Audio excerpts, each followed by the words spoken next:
The title of this is NEP, the Banning of Factions and Kronstadt, the Turning Point of the Russian Revolution, ? And question mark I flag up, and I add that the actual answer is no, to just do say so at the outset.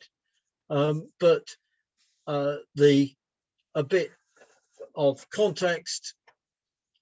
I've given you a handout. Well, there is should be screen sharing a handout, which is a timeline running from 1917, from the Kornilov Putsch attempt in August 1917 through to the Third Congress of Comintern in June to July 1921.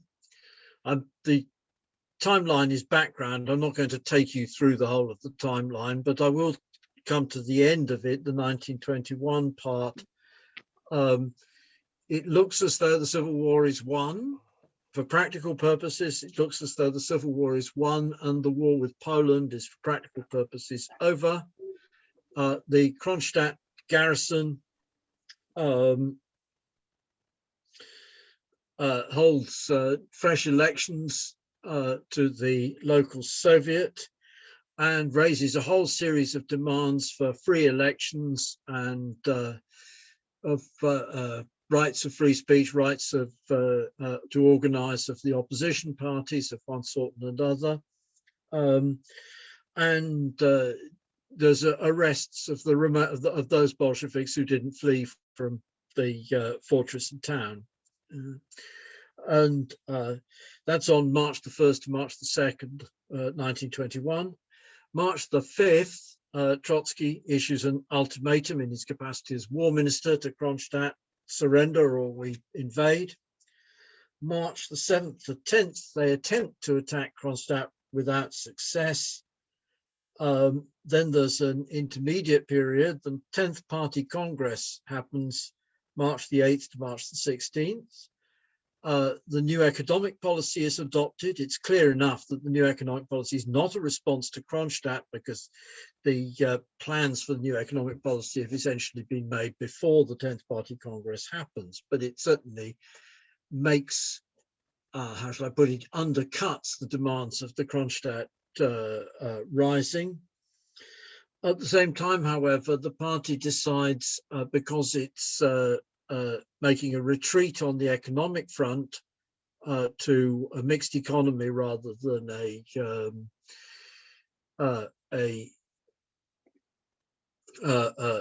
war communism, nonetheless, it has to tighten up control on the political front, and we have the ban on organized factions in the party, which has echoed down to the present.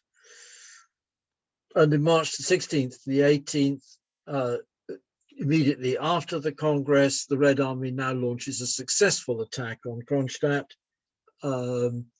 across the ice, and Kronstadt falls. I flag two other dates in 1921, the first which is contemporaneous, and Ben Lewis is going to talk about this at a near future OCF, which is the quote March action, the failed attempt of the KPD to organize general strike on its own in order to prevent the disarmament of the workers in Saxony. And June the 22nd to July the 12th, the Third Congress of Comintern, the significance of which for present purposes is the adoption of the resolution on the organizational structure of the communist parties, their methods of work, etc., which incorporates principles of top-down military discipline, ban on, quote, power struggles, which is another way of saying we're banning factions, and that Central Committee members who attend local party meetings have the right of veto of whatever the party meetings do, and that the centre has full control over all publications. So these are, I should say, this is not quite the same as the ban on factions of the Soviet party. It includes the ban on factions drawn from the Soviet party, but the military discipline stuff and the central control of all publications rules are ones which came in 1919 at the Eighth Party Congress. So we'll have to go back to that as an issue. Why might we say that this is a turning point? Well, we could say that the NEP is a turning point because it's a retreat from socialism, but in point of fact, actually, the Bolsheviks never intended to move straight to war communism. I want to be a little bit cautious about this because of some of the things that Lenin writes in July, August, September 1917 point in the direction of war communism, but may not have been realized to do so, fully understood to do so. But nonetheless, going back to the NEP, although it's unambiguously it's a retreat, everybody understands it's a retreat. At the same time, war communism wasn't something which they believed was what communism ought to look like. It's chaotic. It's characterized by very extensive corruption, theft, etc., etc., etc. So the NEP, in that sense, is not entirely to be understood as a pure and simple retreat. And we can't, I think, say that turn to the NEP, that means the defeat of the Russian Revolution. Because if we're talking about the defeat of the Russian Revolution in terms of the social power of the working class, actually the social power of the working class was pretty weak under war communism and would have remained weak if Trotsky's alternative to the NEP, which was the militarization of labor, had been adopted. Kronstadt is also appears to be, and it's the moment at which a whole load of people who were sympathetic to the Russian Revolution, particularly the anarchists, became unsympathetic to it as a result of the crushing of the Kronstadt movement. But at the same time, actually, we cannot, I think, escape from the point which the Bolsheviks made, which Trotsky and the others made at the time, which is to say there were British warships hovering in the Gulf off Kronstadt, just waiting for the opportunity to land the Royal Marines and set up Kronstadt as a blockade on Russian access to the sea and the conditions for a new restarting of the Civil War. So that even though Kronstadt is not in itself, the guys who did Kronstadt were not British agents, the guys who tried to give the Kronstadt people military advice, the officers who tried to give the Kronstadt people military advice during the brief life of this movement between the beginning of March and the 18th of March, were in fact looking for British naval intervention in support of Kronstadt, and that issue was not by any means off the agenda. The context, therefore, in which Kronstadt occurs, and also this will turn out to be the case in relation to quite a lot of the other repressive measures is a context in which the world's main imperialist power, the United Kingdom, as it was then, and its leading allies, are engaged in counter-revolutionary military and intelligence and sabotage operations against the Soviet Union. And it's not straightforward to say that the Soviets should have allowed themselves to be kicked, the communists should have allowed themselves to be kicked out of Kronstadt in order to, in 1921, in order to preserve the honor of the revolution. By no means straightforward. The third thing is the ban on factions. Now, the ban on factions is the destruction of the last legal means. I stress legal means, I double underline legal means, the destruction of the last legal means by which the working class could overthrow its own apparatus. The reason for that is because in the events of summer 1918 had resulted in the Soviet regime becoming a de facto one-party state through the banning of parties other than the Russian Communist Party. And the consequence of that is that the Communist Party then is actually the core of the state. The fact that it's a workers' state, a state over which working class can exercise power by virtue of the Communist Party being a workers' party and nothing else. In fact, the Bolsheviks were completely open about this. The 1920 theses of the Second Congress of the Comintern on the role of the party in the proletarian revolution are perfectly clear and explicit. At the time of the revolution itself, and perhaps at the time of the first Congress of the Comintern, the leadership was still thinking of Soviet power as the alternative to bourgeois parliamentary power. But by the time of the Second Congress of Comintern in 1920, the alternative is the power of a workers' party. But then the power of a workers' party, how do you know that it's a workers' party?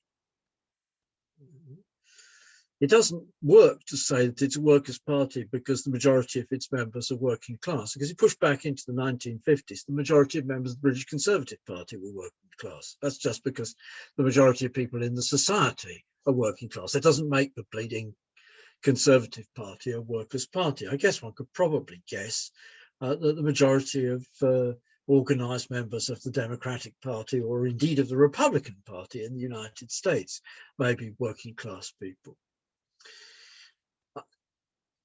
It doesn't work to say that it's a workers' party because it has ideological commitments to socialism, because all sorts of weird organizations have at least formal ideological commitments to socialism. The answer is the mechanisms of democratic centralism, together with the organizational form, together with the commitments of the party to socialism and commitments of the party to working class power, create the situation where the party leadership can be made answerable to the class. And that's actually extremely visible. It fails in the SPD, but it only partially fails in the SPD, because if we think about the size and scale of the USPD, in the French Section Française de l'Internationale Ouvrière, the consequence of the partial democratic centralism of that organization inherited from the Second International is that the majority of the organization is won for the Communist Party. That's also true of the Czech Socialist Party. That's also true of the Bulgarian Narrows. In Russia, it's true of the Bolsheviks, etc. So that it's the ability of the working class to organize against its apparatus. The working class is the potential carrier of socialism because it needs to organize as a class. It needs to organize as a class because the workers are separated from the means of production and therefore need to organize trade unions, cooperatives,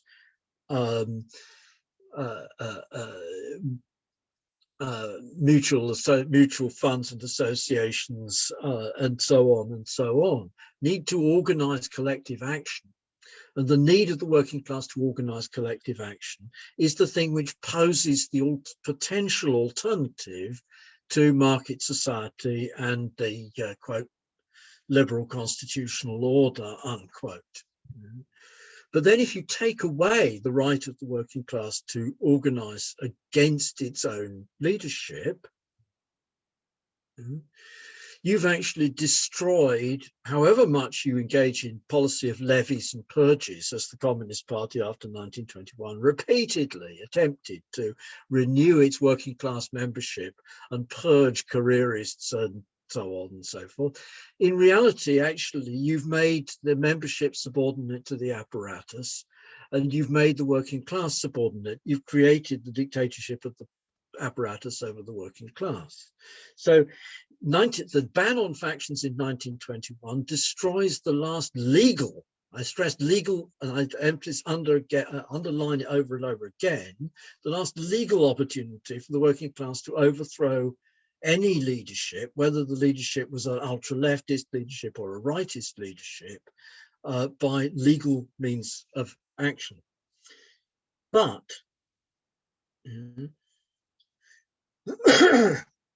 in fact, the ban on factions was only very partially implemented.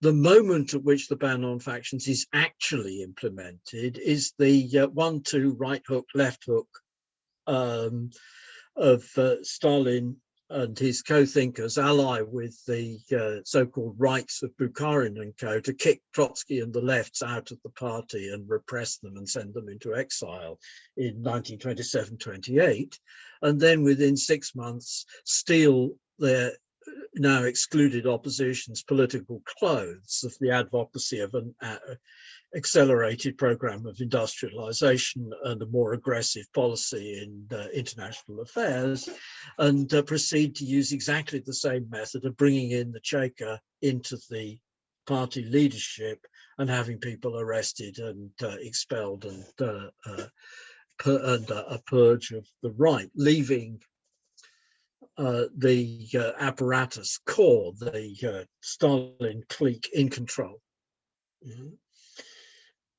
So we can perfectly well imagine it would have had the working class taking back power. But what would have been needed between 1921 and 1928 would have been a successful illegal faction struggle.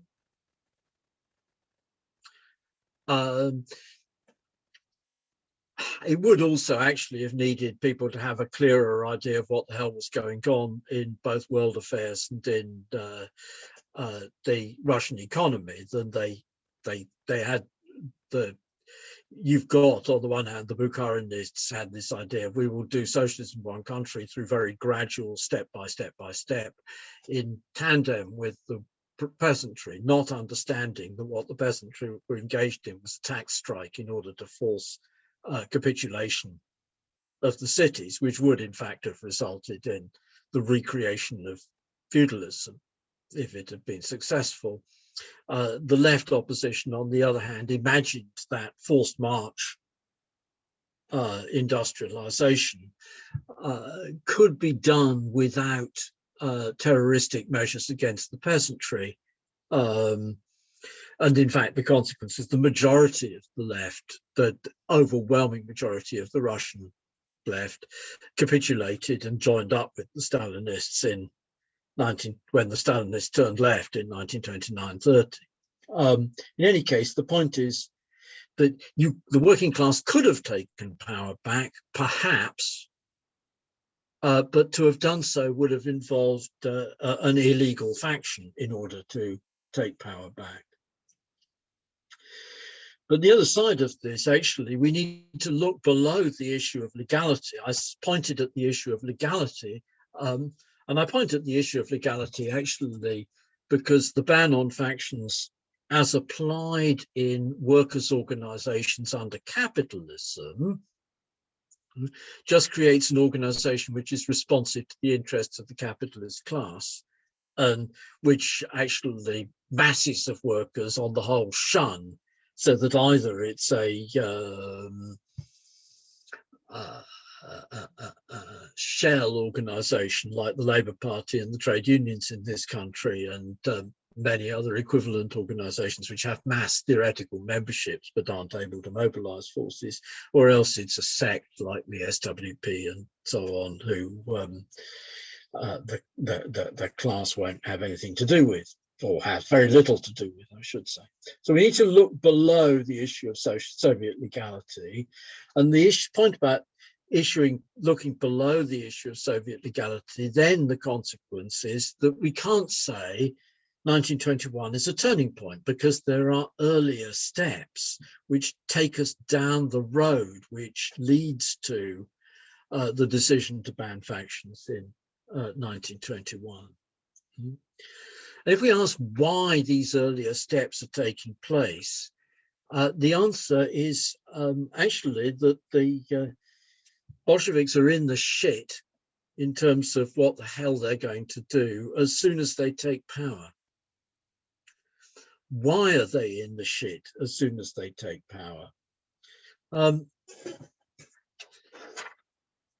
There's a passage of Lenin, Tasks of the Revolution, written, published September 26 and 27, 1917.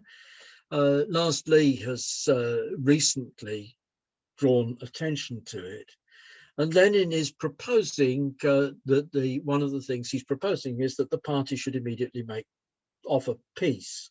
I'm going to read out quite a long quotation, I'm afraid. Such peace terms will not meet with the approval of the capitalists, but they will meet with such tremendous sympathy on the part of all the peoples, and will cause such a great worldwide outburst of enthusiasm and of general indignation against the continuation of the predatory war, that it is extremely probable that we shall at once obtain a truce and a consent to open peace negotiations. For the workers' revolution against the war is irresistibly growing everywhere, and it can be spurred on not by phrases about peace, with which the workers and peasants have been deceived by all the imperialist governments, including our own Kerensky government, but by a break with the capitalists and the offer of peace. If the least probable thing happens, i.e. if not a single belligerent state accepts even a truce, then as far as we're concerned, the war becomes truly forced on us. It becomes a truly just war of defense. If this is understood by the proletariat and the poor peasantry, Russia will become many times stronger, even in the military sense, especially after a complete break with the capitalists who are robbing the people. Furthermore, under such conditions, it would, as far as we're concerned, be a war in league with the oppressed classes of all countries, a war in league with the oppressed peoples of the whole world, not in word, but in deed. The people must be particularly cautioned against the capitalist assertion, which sometimes influences the petty bourgeoisie and others who are frightened, namely that the British and other capitalists are capable of doing serious damage to the Russian Revolution if we break the present predatory alliance with them. Such an assertion is false through and through, for, quote, allied financial aid, unquote, enriches the bankers and, quote, supports, unquote, the Russian workers and peasants in exactly the same way as a rope supports a man who has been hanged. There is plenty of bread, coal, oil, and iron in Russia. For these products to be properly distributed, it is only necessary for us to rid ourselves of the landowners and capitalists who are robbing the people. As to the possibility of the Russian people being threatened with war by their present allies, it is obviously absurd to assume that the French and Italians could unite their armies with those of the Germans and move them against Russia, who offers a just peace. The French and Italians are the guys. So my point is, what's wrong with this? What's wrong with this? First off, the British government had already started making war on the Soviet regime. The British government was behind and supported the Kornilov putsch attempt in August 1917.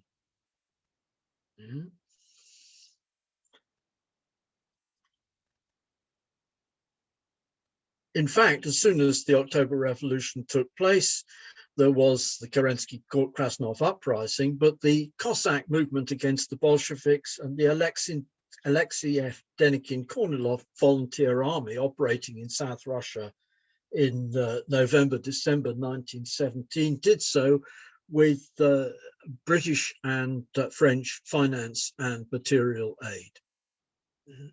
So actually, yeah, the British and French and American governments were indeed in a position to make war on Russia on account of Russia's peace offer, and indeed did so. Moreover, it turned out that even the Germans, who offered a temporary truce for the purposes of negotiations, the Hindenburg-Ludendorff regime in Germany stabbed the Western Front German army in the back in December, January 1917-18, for the sake of teaching the Bolsheviks a lesson, continuing military operations on the Eastern Front when they could have had a peace without annexations on the Eastern Front, but they elected to make war on the Bolsheviks. But in the consequence of doing that, they committed themselves to maintaining large numbers of troops on the Eastern Front who were not available to make the decisive breakthrough, which they could have done if they had moved all their troops from the Eastern Front to the Western Front. They could have made the decisive breakthrough against the Allies and made life a whole lot more difficult, probably forced a negotiated solution before the Americans got themselves fully into the war. They wouldn't have got total outright German victory, that wasn't on the cards, but they could have got something much better than what they actually got.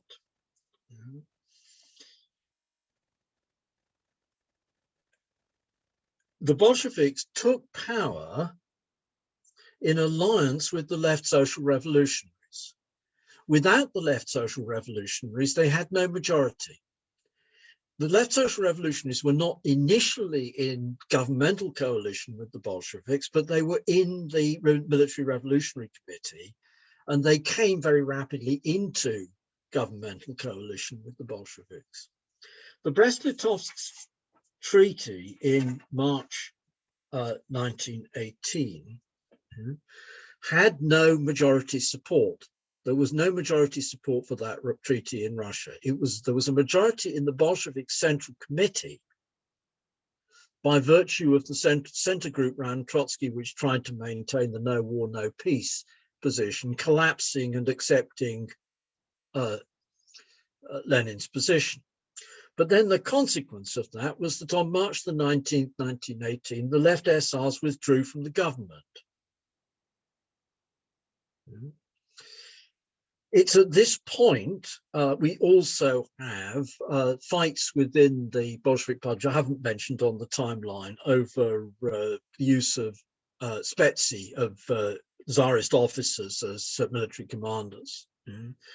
And a fight over workers' control versus one-man management, in which the left communists, who were also guys who were for no peace at Brest-Litovsk, also argued for workers' control, while Lenin argued for, quote, one-man management as being essential to military efficiency, productive efficiency. The Brest-Litovsk Treaty generates the rising of the Czech Legion, which seizes the Trans-Siberian Railway and a large amount of territory around the Trans-Siberian Railway. The rising of the Czech Legion makes it much more feasible for there to be a serious Entente military intervention. And there is indeed a serious Entente military intervention with significant quantities of American and Canadian forces landing around Vladivostok in the Far East, British and French forces in the Black Sea area, and British forces around Arkhangelsk and Murmansk.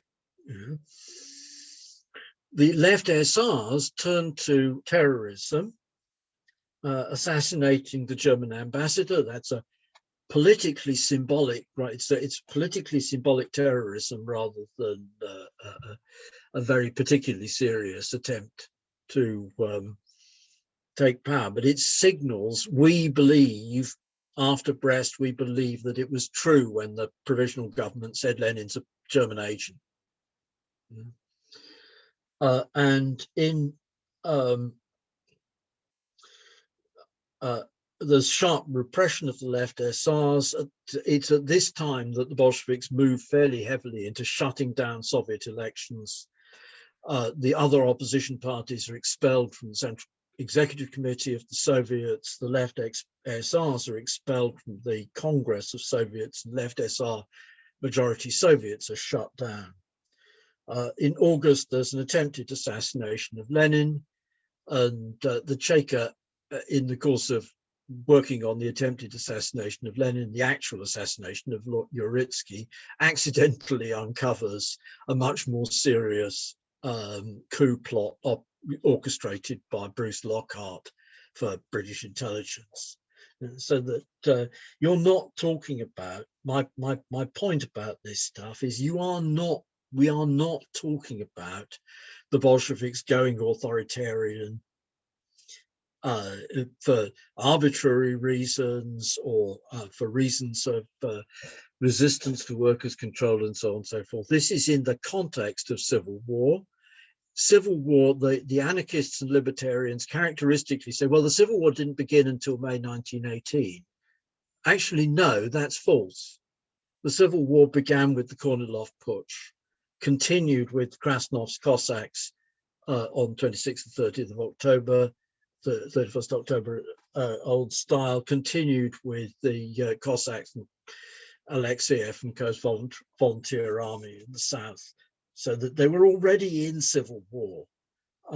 They were already under conditions of enormous dislocation of the economy. In fact, the war had massively dislocated the Russian economy already.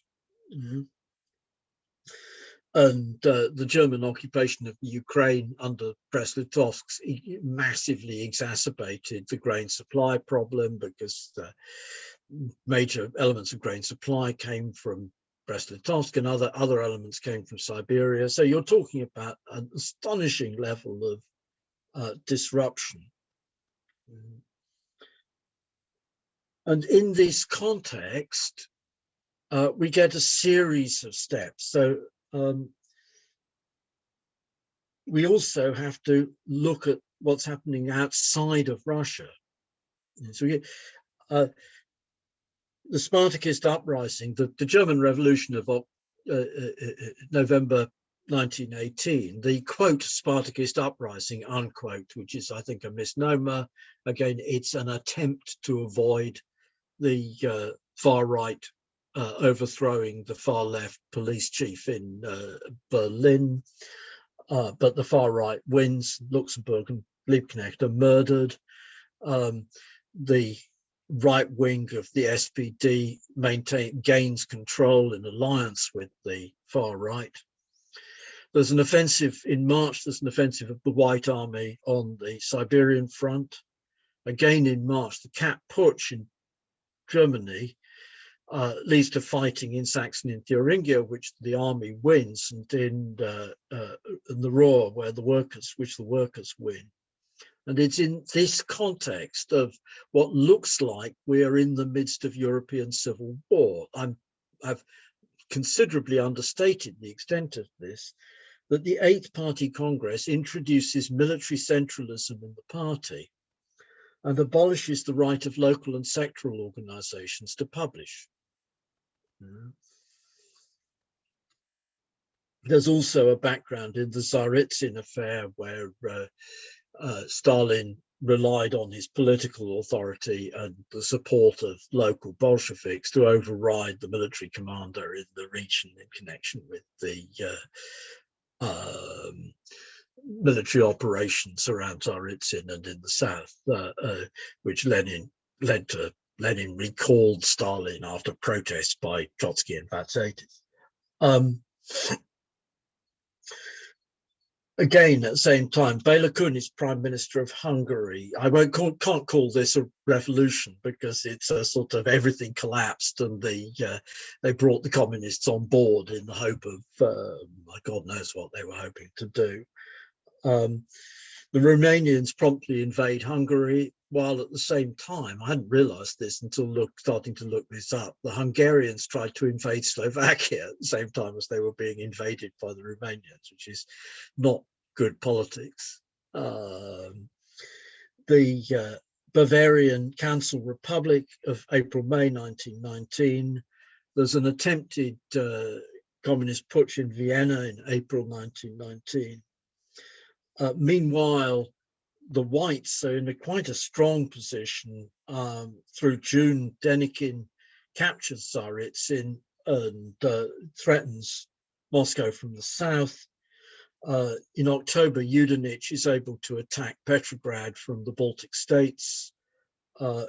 However, in November to December, the White Army in Siberia is destroyed by Red Army offensive, and big defeats for the whites in the south. My point, therefore, in all of this stuff is this is all in the context. All of what's happening is in the context of civil war. It's posed by civil war. It's a series of steps which are posed by the civil war context. The need for centralized control of production and centralized planning similarly is posed by the civil war context.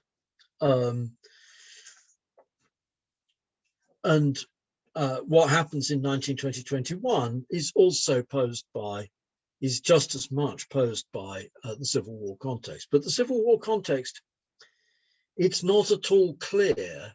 And indeed, as the intervention winds down, the Civil War winds down.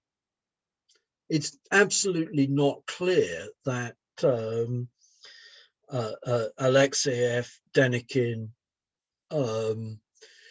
Wrangel, Kolchak, Yudenich, any of these guys had wide mass support and the ability to mobilize without the backing, which they actually had very unambiguously throughout from the Entente powers. And conversely, when the Entente powers began to pull out, the white armies began to wither away. Equally,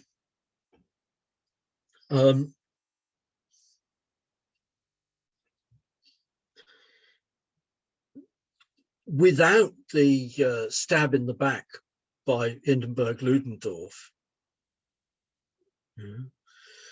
the question would have been posed in a completely different way. Suppose, let's say, that the Germans had made an acceptable peace with the Bolsheviks in December 1917, pulled all their troops out from the east and thrown them all onto the Western Front and made a breakthrough and been able to force a negotiated settlement in the West. The question of the Bolshevik Revolution and what the Bolsheviks would have had to do in terms of holding power, their ability to hold a majority support and not be dictatorship over the,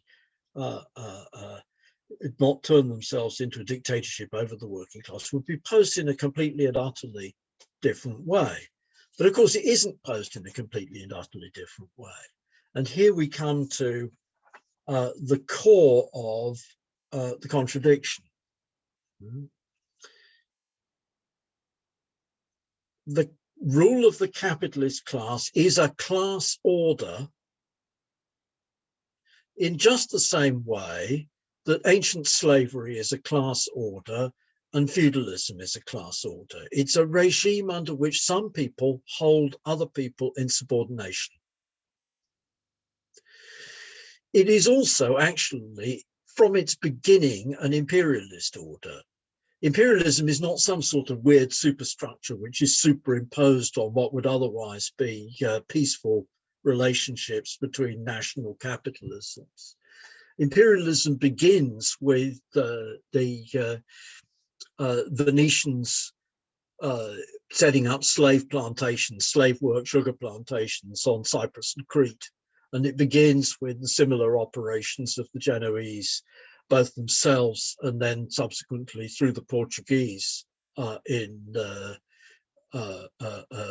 on Atlantic islands of one sort and another. It begins with it's already there in the global operations of the Dutch Republic in the West Indies, in the East Indies, extending to what's now Taiwan, and to getting basic rights in one of the towns of Japan. It's there already with the British Empire, the first British Empire, as well as the second British Empire. So holding other peoples in, it's not only holding other class, a subordinate class in subordination, it's also a regime of holding other peoples in subordination. The Germans under Hindenburg, Ludendorff, and indeed the Kaiser were attempting to break out from under subordination to the United Kingdom.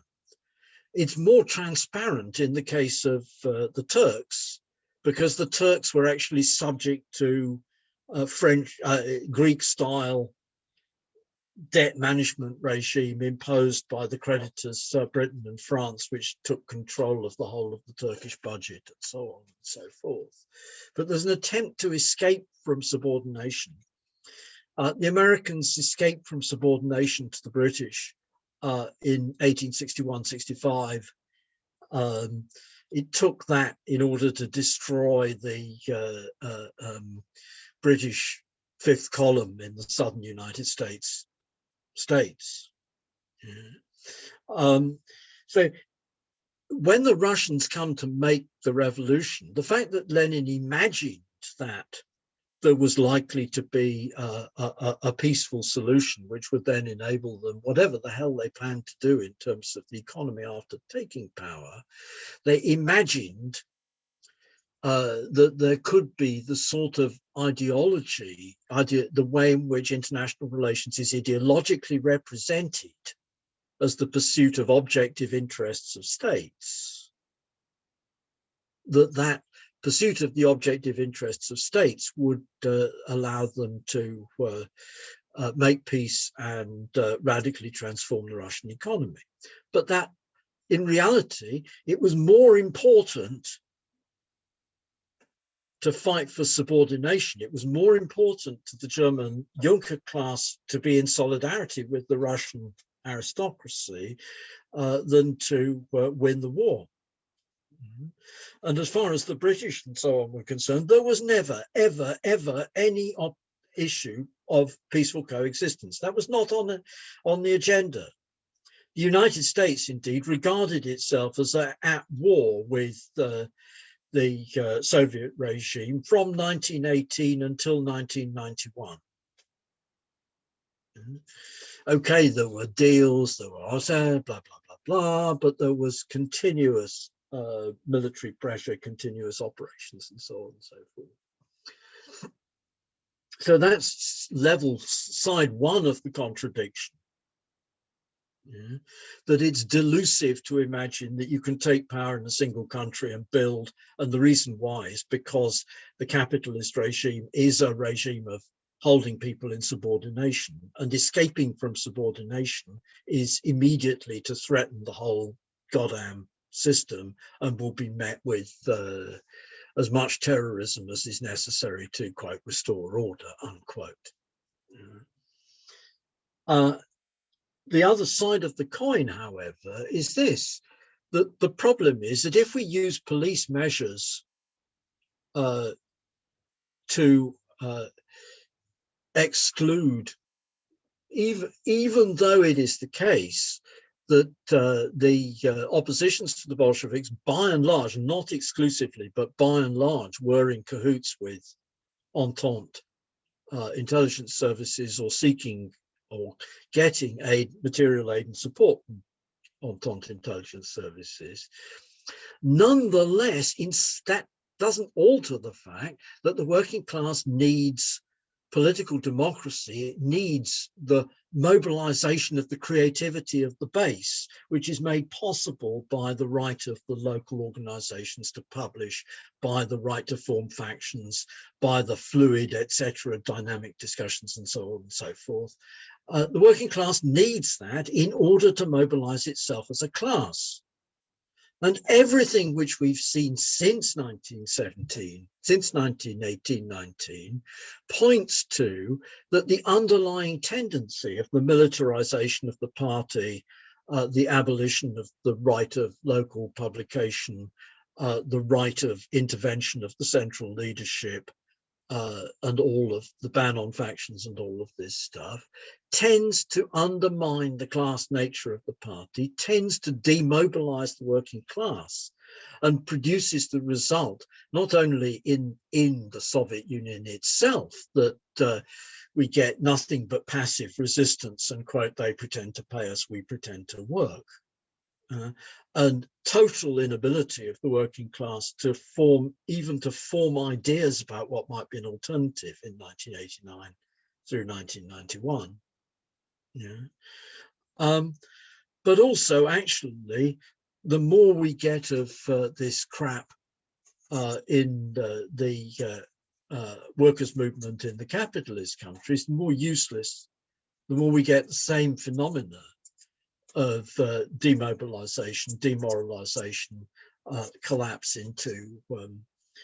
So this is as I say, it's a fact in the two facts, issues which are in tension with one another. We can't avoid the fact that they're in tension with one another.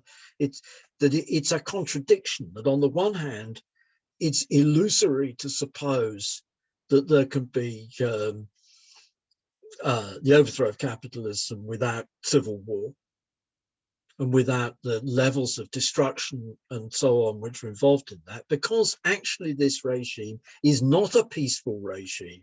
The appearance that it's a peaceful regime is merely the result of the segregation of the tasks of the capitalist class in playing with money from the tasks of the state apparat, or the Pinkerton men, or the fascisti, or whatever, in doing the gun work. The capitalist regime is no more peaceful regime than the slave owner regime or the feudal regime. But at the same time, the solution cannot be that we ban factions and have one-party state ban factions and all that apparatus, because actually, particularly the evidence of the Soviet regime, but actually also just as much the evidence of the mass socialist and mass communist parties, is that is a demobilizing policy which is opposed to and leads naturally and probably to the result of the power of the capitalist class.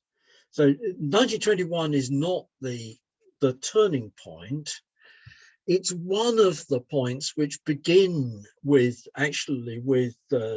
Brest and carry on through with the Treaty of Brest and carry on through to 1928, 29, and Stalin's 1-2, bringing the police into the party. And in a sense, probably, I guess, even we can push it through to the terror, because of the 1934-37, because you still haven't actually killed. There's still dreams of restoring among the oppositionists of both the left and the right. There's still dreams of restoring workers' power in 1930s USSR. Though the left, the CIA's report on this has established that the left opposition was completely and utterly infiltrated from top to bottom by the KGB.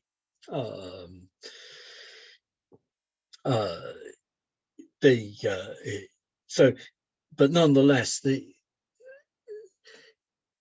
it's a process. In order to get to address this process, actually, we have to address. Kronstadt is not the simple symbol of it. The ban on factions is not the simple symbol of it. It's a process, however, which arises because the regime of the capitalist class is an international regime, and is always an international regime, and is always a coercive regime. And conversely, at the same time, the working class needs political democracy in order to organize itself as a class. That's it.